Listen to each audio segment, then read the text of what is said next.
जिन्ना के पापों की सजा भुगत रहे बलूची, एक कहानी और एक हकीकत।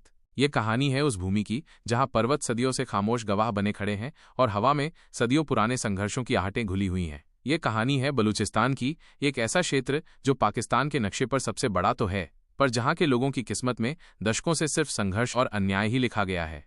एक वादा, एक धोखा, जिन्ना की भूमिका।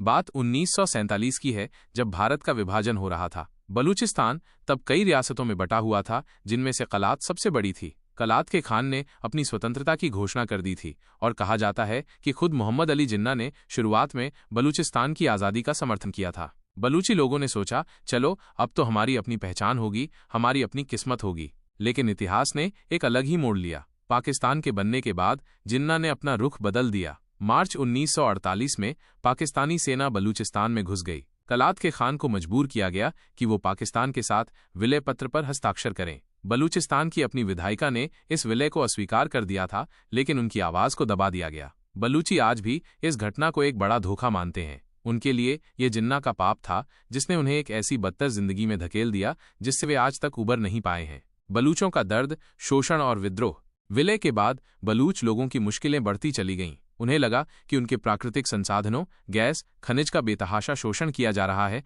पर इसका फायदा उन्हें नहीं बल्कि पाकिस्तान के दूसरे हिस्सों को मिल रहा है। उन्हें राजनीतिक और आर्थिक रूप से हाशिए पर धकेल दिया गया। इस अन्याय ने उनके दिलों में असंतोष की आग भड़का दी। 5 विद्रोह, एक अनवरत संघर्ष। 1948 से अब तक बलूचिस्तान में कम से कम 5 बड़े सशस्त्र विद्रोह हो चुके हैं। ये विद्रोह पाकिस्तान के खिलाफ बलूच लोगों के गहरे असंतोष और आज़ादी की चाह को दर्शाते हैं। 2004 से तो एक नया और कहीं अधिक हिंसक आंदोलन चल रहा है, जिसने पूरे क्षेत्र को अपनी चपेट में ले रखा है। Balochistan liberation army, BLA।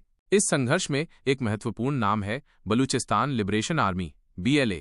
ये एक बलूच राष्ट्रवादी संगठन है जो बलूचिस्तान की पूर्ण स्वतंत्रता के लिए लड़ रहा है। पाकिस्तान और यहां तक कि अमेरिका ने भी इसे एक आतंकवादी संगठन घोषित किया है। BLA पाकिस्तानी सेना, सरकारी प्रतिष्ठानों और कभी-कभी चीनी नागरिकों पर भी हमला करता रहा है, खासकर चीन पाकिस्तान आर्थिक गलियारे CPEC से जुड़े प्रोजेक्ट्स पर। BLA का मानना है कि CPEC उनके संसाधनों को और भी अधिक लूटने का एक तरीका है। कहां गायब हो जाते हैं हजारों बलूच? बलूचिस्तान की कहानी का एक सबसे दर्दनाक पहलू है जबरन गायब होने वाले लोगों का मुद्दा। मानवाधिकार संगठन लगातार इस बात पर चिंता जताते रहे हैं कि पाकिस्तानी सुरक्षा बल बलूच राष्ट्रवादियों, पत्रकारों और कार्यकर्ताओं को उठाते हैं और फिर उनका कोई अता पता नहीं चलता। कल्पना कीजिए, एक परिवार जो सुबह अपने बेटे को काम पर भेजता है और शाम को वो लौटकर नहीं आता। कोई जानकारी नहीं, कोई गिरफ्तारी वारंट नहीं, बस एक खाली जगह। हर साल हजारों बलूच ऐसे ही गायब हो जाते हैं और उनके परिवार सालों तक इंसाफ की लड़ाई लड़ते रहते हैं। मानवाधिकार कार्यकर्ता इसे मानवता के विरुद्ध अपराध बताते हैं। पाक अधिकृत बलूचिस्तान, एक नए देश की राह। बलूचिस्तान का भविष्य आज भी अनिश्चित है। बलूच राष्ट्रवादी जोर देकर कहते हैं कि उन्होंने अपने क्षेत्र के 80% हिस्से को आज़ाद कर लिया है और वे पाकिस्तान से पूर्ण स्वतंत्रता चाहते हैं। दूसरी ओर पाकिस्तान इन दावों को खारिज करता है और सैन्य बल का प्रयोग करके विद्रोह को दबाने की कोशिश करता है।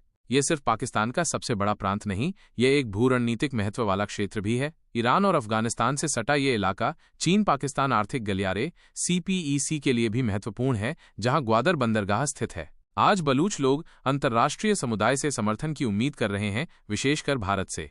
वे अपनी आवाज दुनिया तक पहुंचाना चाहते हैं, अपनी कहानी सुनाना चाहते हैं, एक ऐसी कहानी जो जिन्ना के वादों के टूटने से शुरू हुई और आज भी आज़ादी की तलाश में संघर्ष कर रही है।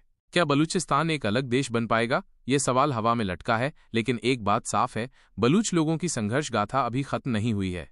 ऐसी ही अन्य दुनिया से जुड़ी जानकारी के लिए सब्सक्राइब जरूर करें। धन्यवाद।